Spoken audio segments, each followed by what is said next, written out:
Hello. നമുക്ക് കേരളീയർക്ക് football എന്നത് വെറും ഒരു കായിക വിനോദമല്ല, മറിച്ച് അതൊരു വികാരമാണ്.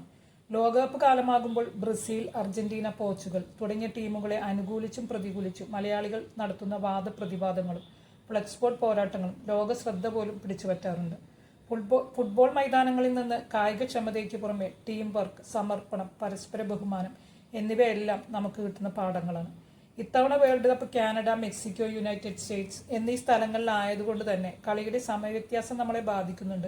കഴിഞ്ഞ വേൾഡ് കപ്പ് ഖത്തറിലായതുകൊണ്ട് നമുക്ക് കാര്യങ്ങൾ വളരെ എളുപ്പമായിരുന്നു. മത്സരങ്ങൾ അർദ്ധരാത്രിയിലെ പുലർച്ചെ ആണെങ്കിലും സാധാരണക്കാരായ ഫുട്ബോൾ പ്രേമികളുടെ ആവേശത്തിന് കുറവൊന്നുമില്ല. റോഡരികുകളിൽ പ്രൊജക്ടറുകളും വലിയ സ്ക്രീനുകളും സ്ഥാപിച്ചാണ് ആരാധകർ ഒത്തുകൂടുന്നത്. പ്ലാസ്റ്റിക് കസേരകളും കട്ടൻ ചായയും ആവേശകരമായ തർക്കങ്ങളുമായി നമ്മുടെ കവലകൾ സജീവമാവുകയാണ്. ജാതിയോ രാഷ്ട്രീയമോ മറ്റ് അതിരുകളോ ഒന്നുമില്ലാതെ ഇവിടെ എല്ലാവരും ഒരേ മനസ്സോടെ ഒത്തുകൂടുന്നു. കഴിഞ്ഞ തവണത്തെ ചാമ്പ്യന്മാരായ അർജന്റീന ഹാട്രിക്കോടെയാണ് തുടക്കമിട്ടിരിക്കുന്നത്, അതും മെസ്സിയിലൂടെ. ആവേശം തിരതള്ളാൻ ഇതിൽ കൂടുതൽ എന്തു വേണം? ലോകകപ്പിലെ ആദ്യ ഹാട്രിക് അൾജീരിയക്കെതിരായ മത്സരത്തിലാണ് സൂപ്പർ താരം ലയണൽ മെസ്സിയിലൂടെ ഹാട്രിക്കോടെ അർജന്റീനയ്ക്ക് മിന്നും ജയം. ആദ്യ പകുതിയിൽ ഒരു ഗോൾ നേടിയപ്പോൾ രണ്ടാം പകുതിയിലായിരുന്നു മെസ്സിയുടെ ഡബിൾ. 16 ഗോളുകളോടെ ലോകകപ്പ് ചരിത്രത്തിലെ ഗോൾ വേട്ടക്കാരിൽ ഒന്നാമതുള്ള മിറാസ്ലോവ് ക്ലോസയുടെ റെക്കോർഡിനൊപ്പം എത്തുകയും ചെയ്തു. അർജന്റീന ജേഴ്സിയിൽ മെസ്സിക്ക് 120 ഗോളായി. കാൻസസ് സിറ്റി സ്റ്റേഡിയത്തെ ലോകമെമ്പാടുമുള്ള ഫുട്ബോൾ ആരാധകരെ ആവേശക്കടലിലാക്കാൻ ഇതിൽ പരം എന്തുവേണം?